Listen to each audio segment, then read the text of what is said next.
Is the Master and Margarita a fantasy novel, or is it a magical realism? Mikhail Bulgakov created a work that defies classification, balancing between metaphysics, grotesque, and satire. Unlike classic fantasy literature, where magic is an inherent part of the world, Bulgakov's novel introduced supernatural events into a familiar reality, disrupting its order and revealing its nonsense. Can we call this book fantasy? If not, what role do magical elements play? Is it a fairy tale allegory, or rather a philosophical metaphor of reality? One of the most fascinating aspects of the novel is Voland, a mysterious foreigner who arrives in Moscow, bringing chaos to its inhabitants. However, Voland is not a typical devil from Christian tradition. He is a complex figure, cynical yet just, punishing hypocrisy while rewarding goodness. Does this mean that magic in the Master and Margarita is not merely a tool of evil, but rather something that reveals the true nature of reality? Voland exposes the corruption of the Soviet system, the absurdity of bureaucracy, and the greed of those in power. His entourage, Behemoth, Korovyov, Azazello, and Hela, operates on the boundary between comedy and horror. Are they demons or simply reflection of humans' morality? Their actions, filled with absurd, almost surreal episodes, resemble grotesque farce.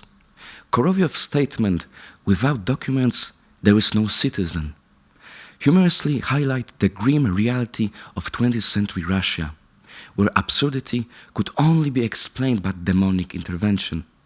Similar motifs appear in Bulgakov's Diaboliada, where bureaucratic chaos drives the protagonist to madness and suicide, all over a missing document.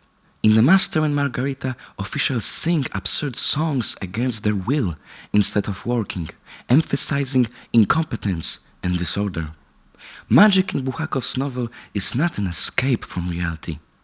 It is a tool for social critique and an exposé of human nature. Voland does not impose his will. He merely unleashes what already lurks within people, their ambition, fears, and hidden desires. A prime example is the theater scene, where Moscow elite descends into chaos when rebels fall from the sky and people scramble to dress in French fashion and perfume. The novel intertwines two parallel worlds, Soviet Moscow of the 1930s and the ancient Jerusalem. The story of Pontius Pilate and Yeshua HaNokri serves as a counterpoint to the Moscow events, adding a metaphysical dimension to the novel. But what role does fantasy play here? Is the Pontius Pilate storyline merely a flashback, or does it exist outside time and space? The master writing the novel about Yeshua's trial critiques the system he lives in. Pontius Pilate wishes to free Yeshua and defy the Sanhedrin decision, but ultimately prioritize his career. In a dream, Pilate speaks with Yeshua, who tells him that cowardice is the greatest sin, a critique of the Soviet system built on fear and lies, where people are too afraid to speak the truth. One of the most spectacular episodes in the novel is Satan's Ball, a scene filled with extravagance, macabre, and symbolism. Voland and his entourage invite the damned souls to partake in a grand infernal celebration.